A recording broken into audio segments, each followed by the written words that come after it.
Assalamualaikum warahmatullahi wabarakatuh. Saya Yudi Pramuka, tukang donat dari Parung Itu, tertua di semesta.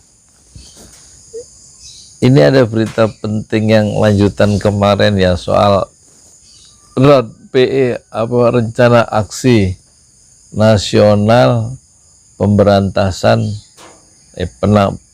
peraturan Presiden nomor 7 tahun 2021 tentang rencana aksi nasional pencegahan dan penanggulangan ekstremisme berbasis kekerasan yang mengarah pada terorisme. Menarik nih ya. Muldoko klaim Perpres pencegahan ekstremisme didukung 50 LSM, lembaga swadaya masyarakat.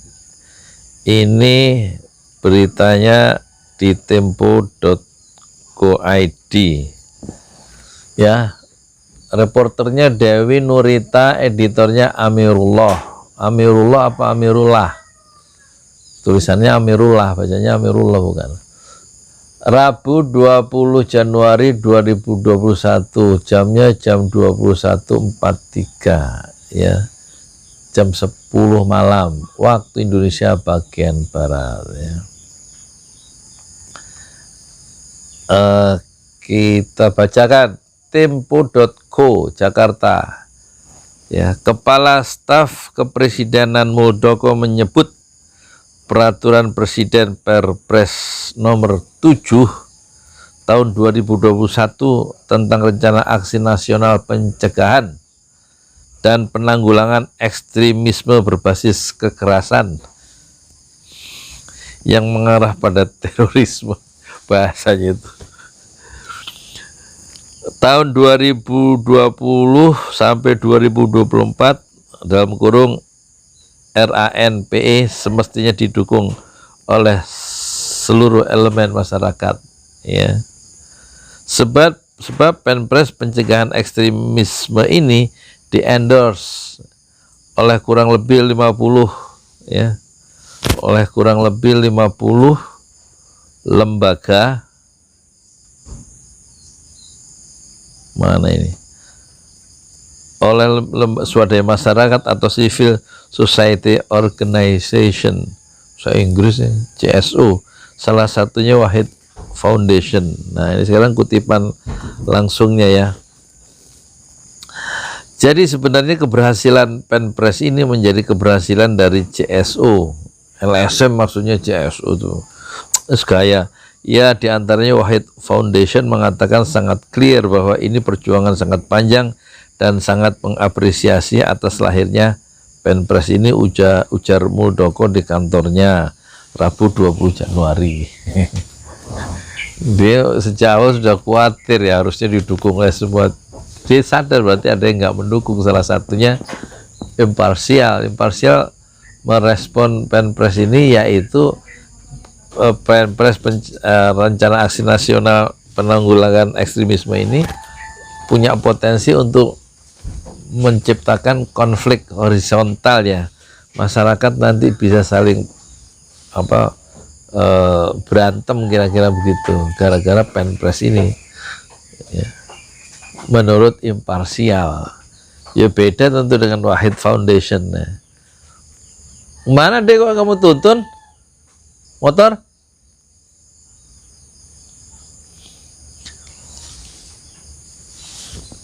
Imparsial. Oh dia pinter anaknya, nggak dinyalain di sini takut masuk suara ya motornya. Anak soleh juga rupanya.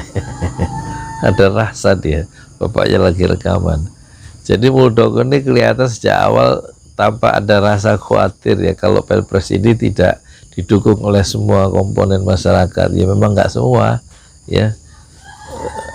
LSM yang punya kredibilitas seperti imparsial, seperti Kontras dan lain-lain, atau Amnesty Internasional, itu perlu juga dilihat. Tapi imparsial sudah jelas ini Perpres ini punya potensi membuat masyarakat itu terjadi konflik horizontal di antara sesama masyarakat.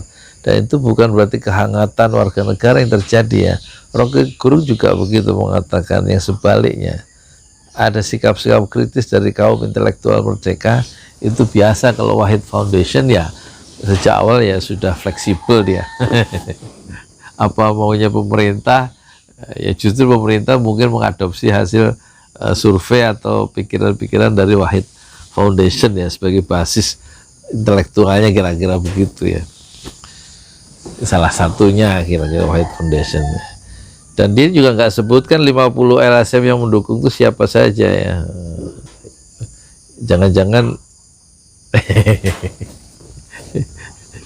ya LSM yang terpercaya sudah memperlihatkan sikap kritisnya ya terhadap rencana ini ya. Rencana apa? Rencana aksi nasional penanggulangan, pencegahan dan penanggulangan ekstremisme. Aneh menurut saya tiba-tiba muncul rencana aksi ini, padahal masalahnya kita adalah masalah pengangguran meluas, kemiskinan di mana-mana, tuh semakin banyak orang miskin itu karena pertumbuhan ekonomi yang minus ya, ditambah dengan epidemi pandemi corona itu. Jadi masalahnya ini masalah yang saya ungkap kemarin, masalah pekerjaan yang nggak terbuka, nggak tercipta lapangan pekerjaan, yang ada malah tutup ya. Itu banyak orang-orang sini yang nggak bisa kerja. Akhirnya anak-anak muda pada jualan ayam di sini, ya kan? Karena itu yang bisa dikerjakan ya. Ya mau kerja di mana zaman hari gini? Malah muncul, emang masalah ekstremisme itu. Masih jualan terorisme, ekstremisme dan radikalisme. Kalau Joe Biden yang kemarin presiden Amerika itu, dia menganggap persoalan Amerika juga salah satunya ekstremisme ya. Tapi dia sebut ekstremisme dalam konteks pendukung Trump yang sangat ekstrim. Jadi persoalannya lebih ke persoalan pembelahan secara politik ya. Tapi kalau di sini di ekstremisme di rencana aksi ini dalam konteks Indonesia itu ingin memasukkan pelajaran itu ke pencegahan ekstremisme, ke buku-buku pelajaran. Jadi semangatnya adalah semangat Islamophobia. Jadi beda konteks ya. Tapi pakai istilah sama. Ekstremisme dalam konteks Joe Biden yang baru dilantik kemarin, baru masuk Gedung Putih itu, dia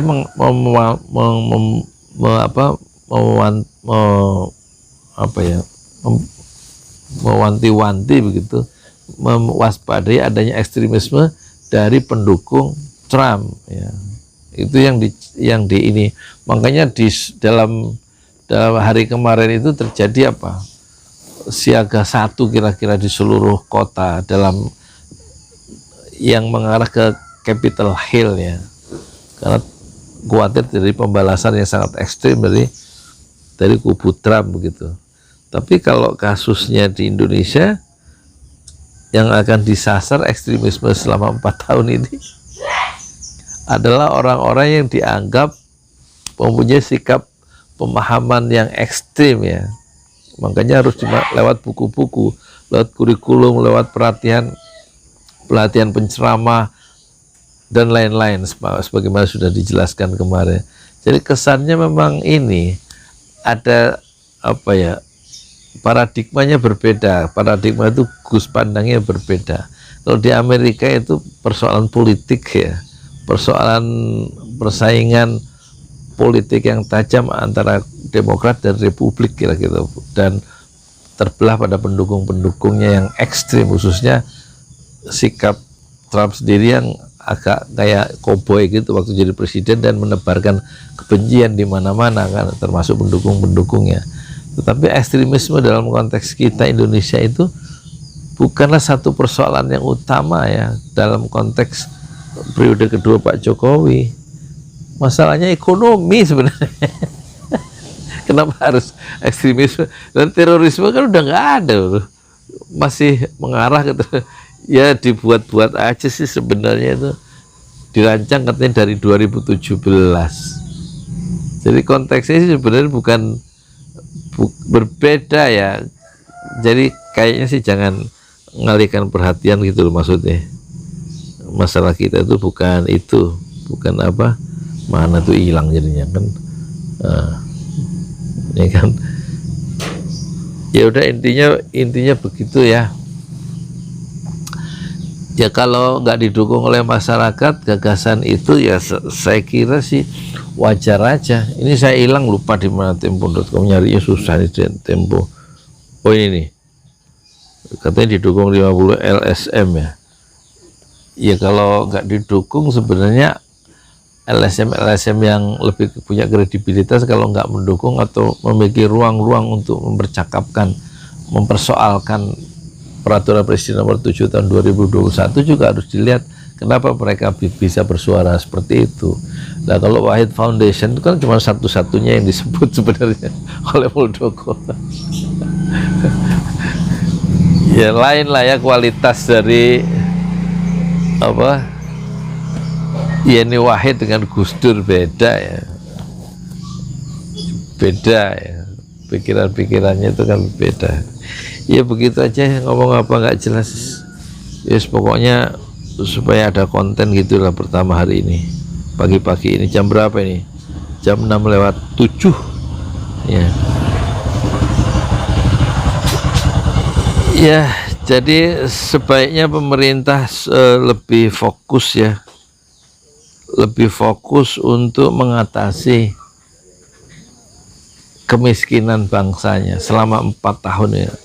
Rencana aksinya bagaimana itu belum tampak, padahal tokoh-tokoh itu sudah merumuskan bahwa pertumbuhan ekonomi itu memang minus, dan justru tahun 2021 ini persoalan ekonomi akan lebih jeblok kalau bahasa Rizal Ramli dibanding tahun 2020. Jadi bahaya sebenarnya sedang menanti dari persoalan ekonomi. Ini harusnya diantisipasi dengan rencana aksi yang serius gitu. Soal apa? Pengangguran yang di mana-mana dan kemiskinan yang di mana-mana.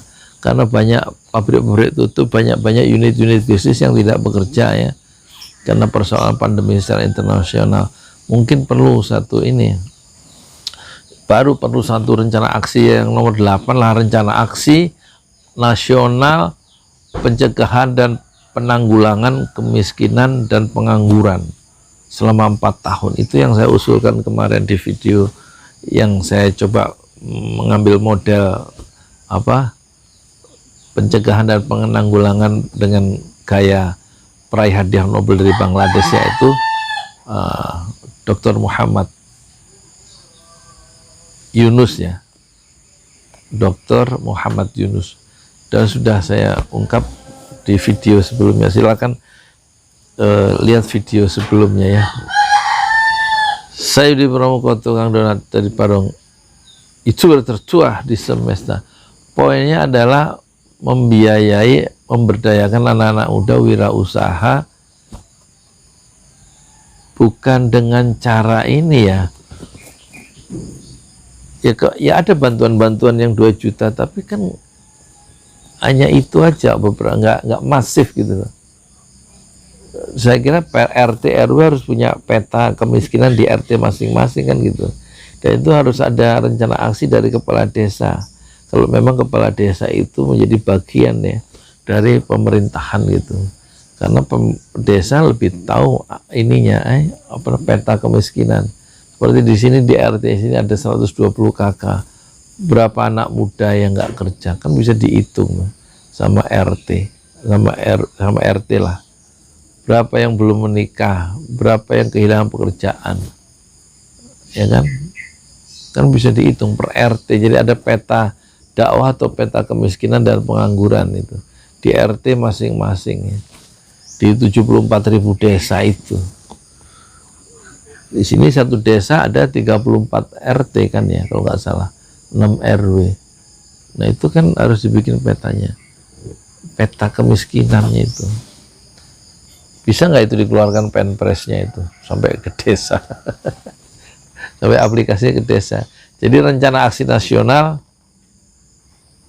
pencegahan dan penanggulangan kemiskinan dan pengangguran untuk anak milenial, untuk generasi milenial dari umur 17 sampai 40 selama 2021 sampai 2024. Selamat pagi, selamat sore, selamat siang, selamat duha, selamat tengah malam untuk penonton Santri Jolali di 5 benua. Assalamualaikum warahmatullahi wabarakatuh. Saya Yudi Pramuka, tukang donat dari Parung Itur, tertua di semesta. Oh ya, ini kaos Habib Rizik ada quotes-nya ya, baru jadi nih. Nah, judulnya berjuang itu penuh fitnah, kokohkanlah hati agar tidak mudah patah dan agar tetap istiqomah fi sabilillah, kata Habib Rizik Syihab. Dan bisa Anda dapatkan ini di Tokopedia ya. Tokopedia, diklik aja ya, kaos Habib Rizik atau Yudi Pramuka atau Pesantren Jolali. Dek, ngeklik di Tokopedia, ngeklik apa? Yudi Pramuka, bukan Pesantren Jolali. Ininya ada di deskripsi di bawah. Oh iya, nanti linknya ada di deskripsi di bawah ya, linknya. 50.000 kan harganya 200.000, yang 75.000 untuk bangun masjid syuhada atau masjid 6 syuhada, yang 75.000 untuk ongkos produksi dan fee marketing, dan 50.000 untuk ongkos kirim ke seluruh Indonesia, average rata-rata. Terima kasih.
Lihat tanah nih, aku jalan dari sini berapa menit.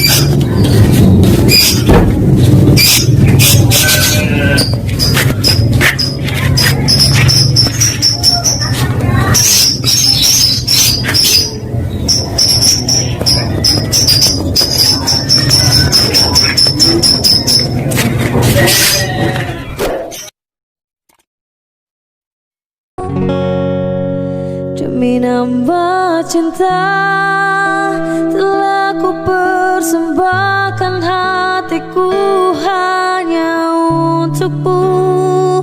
Telah ku jaga kejujuran dalam setiap nafasku, karena demi cinta telah ku relakan kecewaku atas